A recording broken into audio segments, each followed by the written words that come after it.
Hello friends, welcome back to पढ़ाई की पोथी। आई होप कि आप सभी स्वस्थ होंगे, मस्त होंगे, बेहतर होंगे और निरंतर अपनी तैयारी के माध्यम से सफलता का मार्ग प्रशस्त कर रहे होंगे। तो चलिए स्टार्ट करते हैं कला एवं संस्कृति के अति महत्वपूर्ण प्रश्नोत्तर, जो आपके सभी कॉम्पिटिटिव एग्जाम के लिए बहुत ही ज़्यादा बेनिफिशियल होने वाले हैं। तो इससे पहले कि अगर आप चैनल पर नए हैं तो फटाफट से इसे सब्सक्राइब कर लें, बेल आइकन को प्रेस कर लें, ताकि आगे आने वाली वीडियो की सभी नोटिफिकेशन आप तक पहुँच सकें। स्टार्ट करेंगे आज के सेशन को और लेंगे अपना पहला प्रश्न। महाराष्ट्र के संगीत रंगमंच का प्रसिद्ध लोक रूप कौन सा है? प्रश्न कह रहा है कि महाराष्ट्र का सबसे प्रसिद्ध लोक रूप कौन सा है संगीत का? तो ऑप्शन ए है लावड़ी, बी है नौटंकी, सी है तमाशा या डी है गाथा। तो राइट ऑप्शन होगा आपका option number A is the right answer. Lavani Maharashtra का सबसे प्रसिद्ध लोक रूप लोक नृत्य कहलाता है। अगले प्रश्न की तरफ चलेंगे और अगला प्रश्न है कि निम्नलिखित में से किस नृत्य शैली में कथा भाव हमेशा महाभारत या रामायण से लिया जाता है? ऐसा कौन सा नृत्य है जिसमें जो नृत्य की शैली होती है, भाव होता है, उसमें रामायण और महाभारत के पात्रों का, उनकी कथाओं का अभिनय किया जाता है? ऑप्शन ए है ओडिसी, बी है भरतनाट्यम, सी है कुचिपुड़ी और डी है मोहिनीअट्टम। तो यहाँ पर जो राइट आंसर होगा option number C is the right answer. Kuchipudi, जो कि कहाँ का लोक नृत्य है, यदि ये पूछ लिया जाए तो आंध्र प्रदेश के लोक नृत्य को हम क्या कहते हैं? कुचिपुड़ी। तो कुचिपुड़ी में जो है महाभारत और रामायण के चलचित्रों को दर्शाया जाता है। नेक्स्ट क्वेश्चन है, कबीर हिंदी की किस स्थानीय भाषा में लिखते थे? कबीर हिंदी की किस स्थानीय भाषा में अपना लेखन कार्य करते थे? ऑप्शन ए है अवधी, बी है भोजपुरी, सी है ब्रज भाषा और डी है मैथिली। तो option number A is the right answer. Kabir Hindi की अवधी भाषा में अपनी कविताओं को, अपने संग्रहों को लिखा करते थे। इसके साथ साथ इनकी जो मिश्रित भाषा थी, जिसे सदुक्कड़ी के नाम से भी जाना गया था, लेकिन इन्होंने जो सबसे ज़्यादा प्रयोग किया वो अवधी भाषा का अपने ग्रंथों में भाषा के रूप में किया है।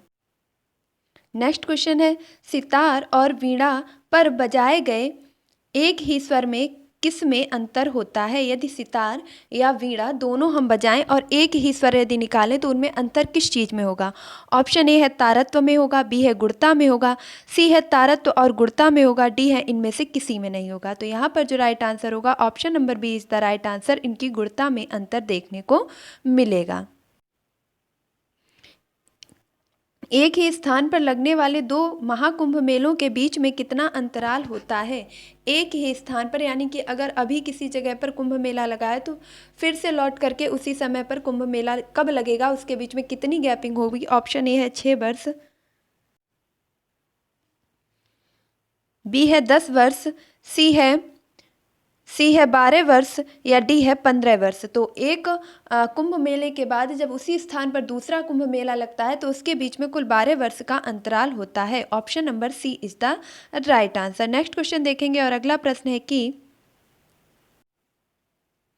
निम्नोक्त में कौन हिंदुस्तानी शास्त्रीय वाक संगीत में सुविख्यात है? कौन हिंदुस्तानी शास्त्रीय वाक संगीत में सुविख्यात है? ऑप्शन ए है शोभना नारायण, बी है एम एस सुब्बुलक्ष्मी, सी है पंडित जसराज और डी है एम एस गोपाल कृष्णन। तो option number B is the right answer. M S Subbulakshmi को हिंदुस्तानी शास्त्रीय वाक संगीत के लिए सबसे ज़्यादा विख्याति प्राप्त हुई है। नेक्स्ट क्वेश्चन है कि चंडीगढ़ का वास्तुविद ली कार्बूजियस किस देश का राष्ट्रपति था? चंडीगढ़ शहर को किसने डिजाइन किया है? तो चंडीगढ़ शहर का जो डिजाइन करता था वो ली कार्बूसियर था। और जो किस राष्ट्र का था, उसका संबंध किस राष्ट्र से था? ऑप्शन ए है नीदरलैंड से, बी है पुर्तगाल से, सी है यूके से या डी है फ्रांस से। तो ली कार्बूसियर आपके किस देश से संबंधित था? Option number D is the right answer. France से संबंधित था, जिसने चंडीगढ़ की जो डिज़ाइन है, चंडीगढ़ शहर का जो डिजाइन करता है वह कौन था? तो ली कार्बूसियर। ये प्रश्न कई बार पूछा भी जा चुका है। अगला प्रश्न देखेंगे, निम्नलिखित में से प्रसिद्ध वायलिन वादक कौन है? प्रसिद्ध वायलिन वादक कौन है? ऑप्शन ए है professor T N Krishnan, B है सोनल मानसिंह, सी है परवीन सुल्ताना और डी है अमृता शेरगिल। तो जो सबसे प्रसिद्ध वायलिन वादक है वह है option number A is the right answer, यानी professor T N Krishnan. Next question, Pushkar मेले का आयोजन कहाँ होता है? ऑप्शन ए जोधपुर में, बी अजमेर में, सी जयपुर में या डी उदयपुर में। सभी प्रश्न आपके सभी ऑप्शन आपके राजस्थान से ही रिलेटेड हैं और यहाँ पर आपको सही उत्तर का चयन करना है कि पुष्कर मेले का आयोजन कहाँ पर होता है। तो option number B is the right answer. Rajasthan के अजमेर शहर में पुष्कर मेले का आयोजन किया जाता है। नेक्स्ट क्वेश्चन है, यामिनी राय ने कला के किस क्षेत्र में नाम कमाया है? यामिनी राय ने कला के किस क्षेत्र में अपना नाम कमाया है? ऑप्शन ए है मूर्तिकला में, बी संगीत कला में या सी चित्रकला में या डी नाट्य कला में। तो यामिनी राय जी का जो संबंध है वह चित्रकला से है। Option number C is the right answer. निम्नलिखित में से कौन भारतीय संगीत के ठुमरी के रूप को लोकप्रिय बनाने के लिए नहीं जाना जाता है? प्रश्न ये कह रहा है कि इनमें से कौन ऐसा है जिसने ठुमरी की जो लोक कला है उसके बारे में नहीं जाना जाता है, नहीं लोकप्रिय उसे बनाया है, बाकी तीनों ने क्या किया है उसमें सहयोग किया हुआ है। तो ऑप्शन ए है तानसेन, बी है अमीर खुसरो, सी है नवाब वाजिद अली शाह और डी है सिद्धेश्वरी। तो यहाँ पर जो राइट आंसर होगा, इसमें किसने अपना सहयोग नहीं दिया है? तो option number B is the right answer. Amir Khusro का इसमें कोई भी सहयोग देखने को नहीं मिलता है। और अमीर खुसरो को किस नाम से जानते हैं? तो भारत का तोता या तूतीय भारत के हिंदुस्तान के नाम से भी इन्हें जाना जाता है। अगला प्रश्न है कि निम्नोक्त में से किसे विश्व कला संग्रहों का भंडार कहा जाता है? निम्नोक्त में से किसे विश्व कला संग्रहों का भंडार गृह कहा जाता है? ऑप्शन ए है भारत का राष्ट्रीय अभिलेखागार, बी है राष्ट्रीय संग्रहालय, सी है राष्ट्रीय आधुनिक कला दीर्घा या डी है सलार जंग संग्रहालय। तो option number D is the right answer. Salaar जंग संग्रहालय को विश्व कला संग्रहों का भंडार गृह कहा जाता है। देन अगला प्रश्न है, सलारगंज संग्रहालय कहाँ स्थित है? ऑप्शन ए है हैदराबाद में, बी है जयपुर में, सी है लखनऊ में या डी है मुंबई में। तो जो सलारगंज संग्रहालय है आपका, वह option number A is the right answer, Hyderabad में स्थित है। अगला प्रश्न है, स्वामीनारायण मंदिर अक्षरधाम कहाँ स्थित है?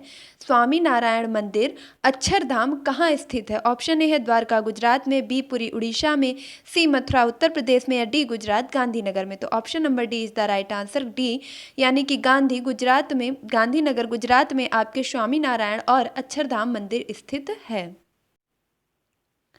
अगला प्रश्न है कि कलाकार और उनके कला रूपों का मेल मिलाइए, यानी कि कुछ आपको कलाकार दिए गए हैं और कौन सी उनकी कला है उनसे उनका मिलान कीजिए। तो इधर आपको कुछ कलाकार दिए गए हैं और इधर दिए गए हैं उनसे संबंधित कार्य। तो जतिन दास का संबंध किससे है? परवीना सुल्तान का संबंध किससे है? प्रदोष दास गुप्ता का संबंध किससे है? और उस्ताद विलायत खां का संबंध किससे है? तो यहाँ पर जो आपका राइट ऑप्शन बनेगा वह हो जाएगा option number B is the right answer, यानी कि ए का आपका 2 हो जाएगा। जतिन दास का संबंध किससे है? चित्रकारी से। जतिन दास का संबंध किससे है? चित्रकारी से है। और बी का हो जाएगा 3, यानी कि परवीना सुल्तान कौन है? तो परवीना सुल्तान हिंदुस्तानी संगीतकार हैं, संगीत के संबंध में इनका बहुत ज़्यादा प्रसिद्धि है। और सी हो जाएगा 4, यानी कि प्रदोष गुप्ता का संबंध मूर्तिकला से है। और वहीं पर जो उस्ताद विलायत खां हैं इनका संबंध सितार वादन से है। तो उस्ताद विलायत खां का संबंध किससे है? सितार वादन से। परवीना सुल्तान जो कि संगीत से संबंधित है। प्रदोष दास गुप्ता का संबंध मूर्तिकला से और वहीं जतिन दास का संबंध चित्रकारी से है। तो ऑप्शन नंबर बी आपका बिल्कुल राइट था। अगला प्रश्न देखेंगे, निम्न में से कौन सा वाद्य यंत्र बिना तार का है? ऑप्शन ए है गिटार, बी है सितार, डी है वायलिन, सी है ट्रम्पेट। तो option number C is the right answer. Trumpet आपका बिना तार वाला वाद्य यंत्र है। बाकी गिटार है, सितार है, वायलिन है, इन सभी में तार का प्रयोग किया जाता है। सहतारा यानी कि सितार का जनक निम्नलिखित में से किसको समझा जाता है? मियां तानसेन को, बैजू बावरा को, बड़े गुलाम अली खां को या अमीर खुसरो को? तो सितार वादक के जनक के रूप में हम जानते हैं option number C is the right answer, Amir Khusro को। अमीर खुसरो को ही तूतीय हिंद के नाम से जाना जाता है और इन्हें भारत के तोता के नाम से भी जाना जाता है। इन्हें मुकरियों पहेलियों के जन्मदाता के रूप में भी जाना जाता है और सितार के जनक के रूप में भी जाना जाता है। तो अमीर खुसरो से ये सारी चीज़ें आप अच्छे से याद रखेंगे। अगला प्रश्न है कि निम्नलिखित में से वह संगीतकार कौन है जो बधिर यानी कि बहरा था? ऐसा भी संगीतकार कोई है जो कि बहरा था। ऑप्शन ए है बीथोवन एलवी, बी है बाख जेएस, सी है रिचर्ड स्ट्रॉस और डी है जोहान्स ब्रह्म्स। तो यहाँ पर राइट आंसर होगा option number A is the right answer. Beethoven LV आपके बधिर यानी कि बहरे जो है संगीतकार हुए हैं। अगला प्रश्न देखेंगे, निम्नलिखित में से किस स्थान पर भारतीय विरासत की लघु चित्रकारी का विकास हुआ है? तो भारतीय विरासत की लघु चित्रकारी का विकास कहाँ पर हुआ है? गुलेर में, मेवाड़ में, बूंदी में या किशनगढ़ में? तो option number D is the right answer. Kishangarh में भारतीय विरासत की लघु चित्रकारी का विकास हुआ है। नेक्स्ट क्वेश्चन है, कुछ कलाकार हैं और उनकी कुछ संबंधित कलाएं दी गई हैं। यहाँ पर भी आपको उनका मिलान करना होगा। तो यहाँ पर आपके सामने जो प्रश्न, पन्नालाल घोष का संबंध किससे है? पंडित भीमसेन का संबंध किससे है? अंजलि इला मेमन का संबंध किससे है? मदुराई मणि अय्यर का संबंध किससे है? तो यहाँ पर राइट आंसर बनेगा option number C is the right answer. A का हो जाएगा 3, यानी कि पन्नालाल घोष का संबंध बांसुरी से है। पन्नालाल घोष का संबंध किससे है? बांसुरी से है। और वहीं आपके पंडित भीमसेन जोशी का संबंध किससे है? तो हिंदुस्तानी संगीत से संबंधित है पंडित भीमसेन जोशी। और इसके साथ साथ अंजलि इला मेमन का संबंध चित्रकला से है। अंजलि इला मेमन का संबंध किससे है? चित्रकला से है। और अब एक आपका बचता है मदुराई मणि अय्यर, और उनका संबंध किससे है? कर्नाटक के संगीत जोशी से। तो जो आपकी कंठ संगीत कला होती है कर्नाटक का संगीत जोशी, उससे संबंधित कौन है? मदुराई मणि अय्यर। तो इस प्रकार आज के आपके पूरे 20 क्वेश्चंस कंप्लीट होते हैं। आई होप कि आपको ये वीडियो जरूर पसंद आया होगा, अपनी परीक्षा की दृष्टि से हेल्पफुल लगा होगा। तो अगर आपको ये वीडियो थोड़ा सा भी पसंद आया है, क्वेश्चन अच्छे लगे तो प्लीज़ वीडियो को ज़्यादा से ज़्यादा लाइक कीजिए और मेरे चैनल को सब्सक्राइब कीजिए। मिलते हुए अपने नेक्स्ट वीडियो में, तब तक के लिए खुश रहिए, मस्त रहिए, पढ़ाई में निरंतरता बनाए रखिए, अपने माता पिता गुरुजनों का सम्मान कीजिए, पढ़ाई की पोथी को सपोर्ट कीजिए। Thank you for watching this video.